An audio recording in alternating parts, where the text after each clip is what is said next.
Join me for today's video and let me know, do you like the catkins or do you prefer the arrangement without?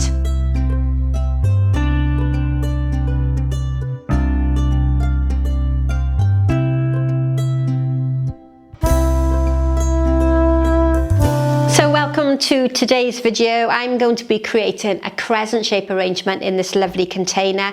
You probably have seen me use this on the channel before, but I think I used it with wire netting, and today I'm going to be using floral foam. There is 1/3 of a block in there and it's wedged in nice and securely. And what I'm aiming to do is to follow the shape of the container to create a crescent shaped design. Now my branches, I'm quite confident, are oak. They're quite woody. So what I'm going to do here at the bottom is just take a little bit of the bark away, and I'm using a florist knife. If you're not used to using the florist knife, just cut this at a bit of an angle, and what that does is it takes away some of the bark.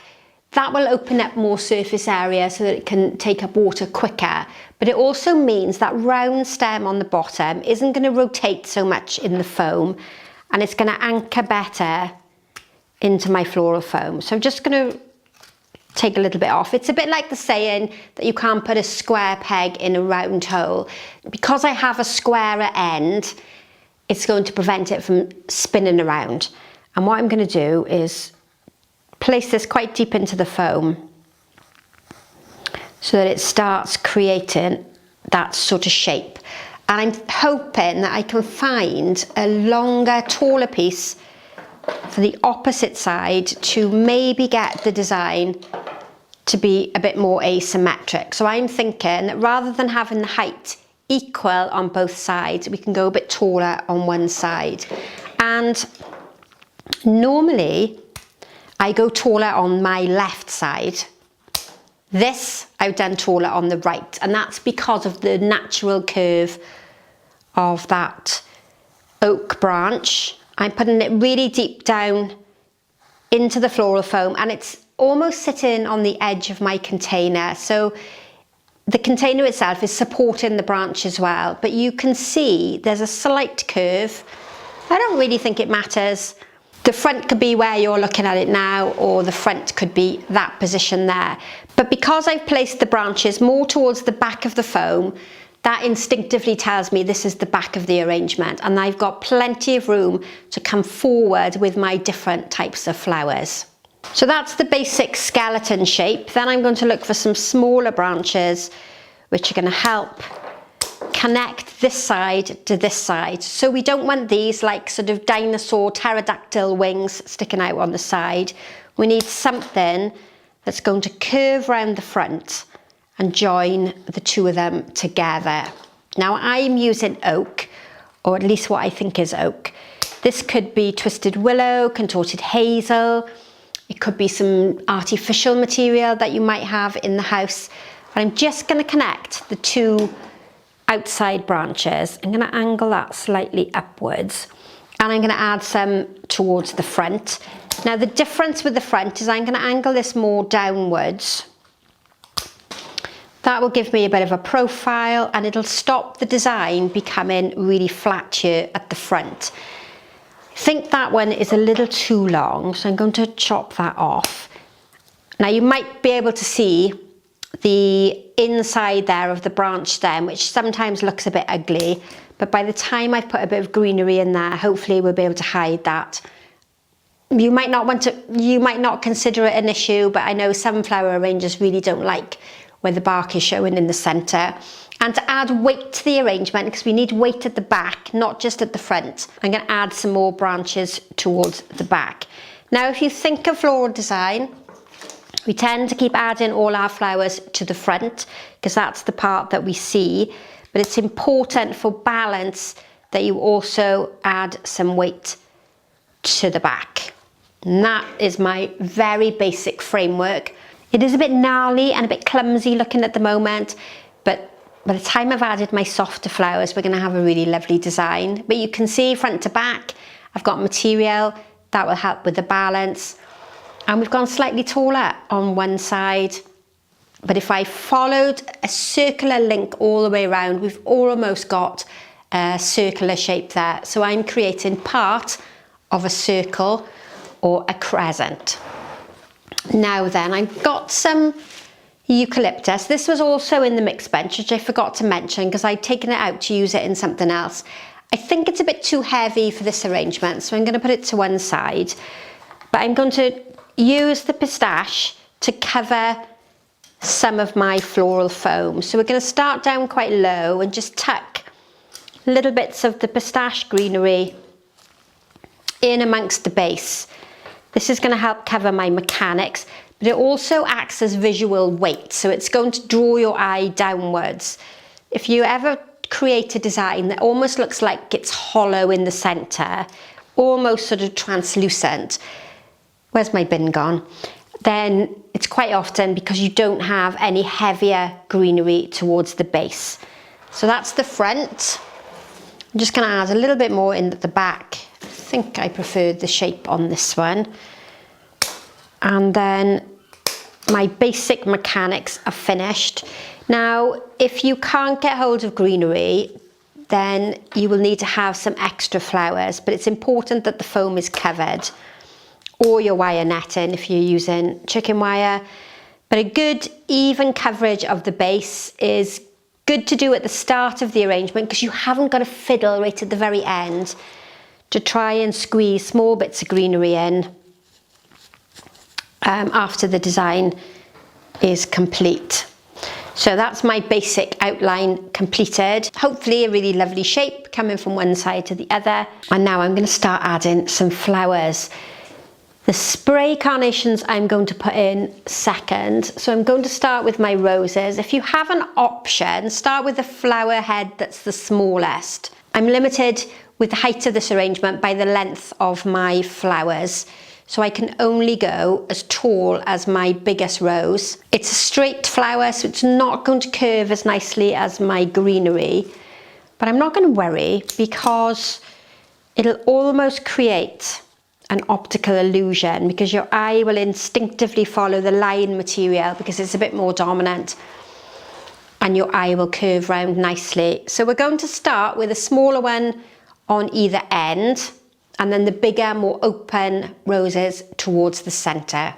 Now what I don't want to do on this side, on the left side, is to start my rose at the same height as this one because then the design will become the design will become symmetrical. So I need to be slightly shorter on this side. And what I'm probably going to be able to do is just exaggerate the height a little bit when I come to use the little pussy willows. So we're going to step down, bring in the flowers nicely down towards the front. Again, it's going to be important for me to add weight to the back of the arrangement because if I keep adding it to this area here, eventually it's going to tip forward. But to get you to understand the shape, I'm creating the outline first and I'm using the bigger pink roses towards the front. Now I don't want to make the left and the right side match perfectly. It's the outline shape we're considering, not the placement of flowers. It looks really artificial when you perfectly align flowers on either side of the arrangement. I'm placing them at different lengths, so some are longer than the other. This one is tucked down more in amongst the greenery. This will help cover the foam, draw your eye inwards and to create some depth. And if we look from the overhead camera, you'll see that the line of the rose comes towards the front of the arrangement. There is nothing in this section here. And now it's important for me to place the flowers in there. I know from experience that many arrangers that have lessons with me feel that adding these flowers in here is a waste because you can't see them from the front. But you have to remember that a flower arrangement is three-dimensional. It needs to have a front, a middle and a back. If you just keep adding flowers towards the front, you're going to have a design that looks really flat. You need that depth. So with these remaining flowers, I'm going to work them towards the back. And then if we look again from the overhead camera, now this area is covered and my arrangement becomes three-dimensional, not something that's very flat. And I'm going to add a couple in this direction here just to exaggerate that curve. Now, out of that bunch of flowers, I still have 3 roses left. I have left on some of the greenery. That I think is a personal choice. If you don't like the greenery of the rose, take it off. I always think that the rose looks almost naked when all of the foliage is removed. But it is important that you remove the majority of it because you want the water to go to keeping the head alive, not just the foliage. So hopefully that's a really nice shape. From the camera, you might be thinking that's enough flowers. And if that's all you had at home, then you could stop here. But I've of course got these lovely red spray carnations, so I'm going to slightly extend the height just by bringing that spray carnation slightly higher in the foam, and then I'm going to place one out on the edge to accompany that rose, and I'm going to do a similar method to the placement of roses at the beginning. I'm going to add a spray carnation, I nearly called it a rose, spray carnation on this side, but remembering not to match it with the height on this side because this side is meant to be taller. I'm also going to use all of the little buds because the buds to me are a different shape and a different form, and they give interest in the arrangement. And I'm using initially the smaller spray carnations on the outside of the arrangement, and I'm going to use the more open ones that were in the bunch closer towards the centre. If you think about a curve or a banana shape, there's nothing here in the middle. So what we don't want to do is to bring the height up here in the centre. We need to keep it low and elegant and really exaggerate that curve. Now, I don't think I'm going to use all of the spray carnations because there's quite a lot of them in the bunch. But we'll see how we go. Oh, I don't like that one. So I placed that one in towards the edge, but it's not really creating any impact. If I cut it a little bit lower, I'll have that step down look and it will work much better. Now I've got to keep reminding myself that the taller side of the arrangement is on my right, not on my left, which is what I'm so used to doing. Some more of the carnations. And what I'm aiming to do is to link the colour. So the red that's on the outside needs to be linked with red in the middle. It's no good placing red up here and not having anything that connects with it towards the front. Nice big red carnation there towards the front, and you can really now see that curve coming together and how lovely this style of arrangement works. Now, if you're in church and you've got those lovely traditional mantle vases that you probably will see me use quite a lot in floral design, and you want to create a different shape to that standard style of arrangement, then this is a lovely shape to be repeated in those mantle vases. If you're not in the UK, you might not know what a mantle vase is. It's a very traditional church container. And I can add a photograph of one. And it's a style of container that's become really fashionable again as we start using more wire netting to move away from using that floral foam. Now I think at the back of the arrangement here, I've got enough flowers. I just need to add some more to the front. Now when you're creating designs, remember that you're looking down on them from this position here. And don't forget that you need to also look at it from this position, and you need to add some flowers in from this area here to make sure that it looks just as nice from the front as it does when you're looking down on it. I'm just going to slightly move this because I think it's twisted slightly. There we are, that's better.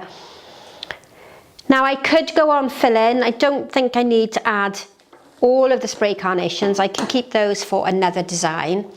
But what I'm going to do now is add just a small amount of gyp. There wasn't a huge amount of Gypsophila in the bunch, and if you've been watching me for a while, you know I'm not a lover of gyp because I think flower arrangers spend ages creating gorgeous designs and then they overfill it with gyp or a filler flower, and you lose that really gorgeous style and shape that you've spent ages creating. Gyp is a little bit of a trendy flower in the wedding industry at the moment, and people like to have it in floral clouds, bridesmaids designs, and some varieties smell really awful. It smells a little bit like cat's pee. So if you're considering having lots of gyp in your wedding, then maybe rethink it and have something that is just as pretty but doesn't have quite such a strong smell. So I've been working that gyp from left through to right. It's delicate and soft and it works really nicely in this arrangement. So I just took a step back to have a look how the design was coming together, and there's an obvious sort of gap here. Now the camera is probably about 5 foot away from where I'm standing and you get a slightly different angle. So what I need to do is to get something in there that fills that gap. There was an obvious area here that was almost a big hole, and I'm also going to put in this section or this piece of oak. Now I might remove this one when I come to take a photograph of it. The camera screen is too far away for me to see if that's worked or not, but there was definitely this gap here and I'm hoping that that has filled it. Now I initially said in the very beginning I was going to add in some of these really pretty catkins because I love this time of the year when the catkins are available.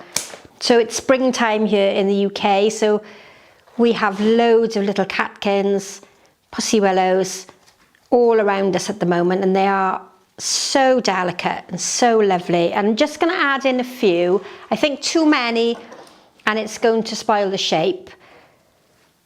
But it's always lovely to work with material in its true season, and when the little branches like this cascade down, it's so lovely to use. This one's not quite going where I want it to go, but we'll persevere and get that in that gap there.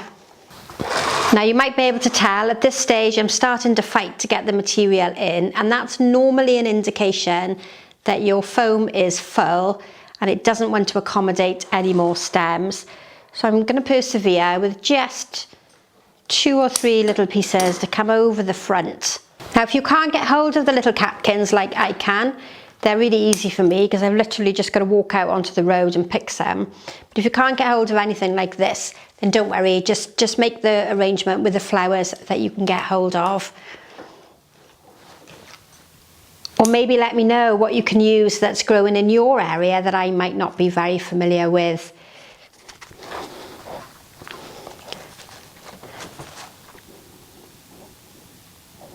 Now I did say in the very beginning I was going to use the catkins, but I don't know whether I'm liking it. Can you tell by my face? So that's the finished design with the little catkins. I felt it was going to give a really pretty springtime look to the arrangement, but I'm wondering if it's overcrowding it and making it look a bit messy. So what I'm going to do is leave it like that, and I'll take a photograph of the design with the catkins and without the catkins, and you can let me know in the comment box. We'll start a debate. What do you prefer, with or without? If you stay to the end of the video, you'll be able to see photographs of the completed design, and you can give me your feedback of what you prefer. So today's arrangement is a crescent shape. I hope you've enjoyed that one. It's really lovely to be back because there's been a long gap between my previous video before Christmas and today. Don't forget to subscribe to the channel. Hit that notification bell if you want to be told every time I upload a new video, and like and share with your friends. Thanks for watching, and I look forward to seeing you next time. Bye for now.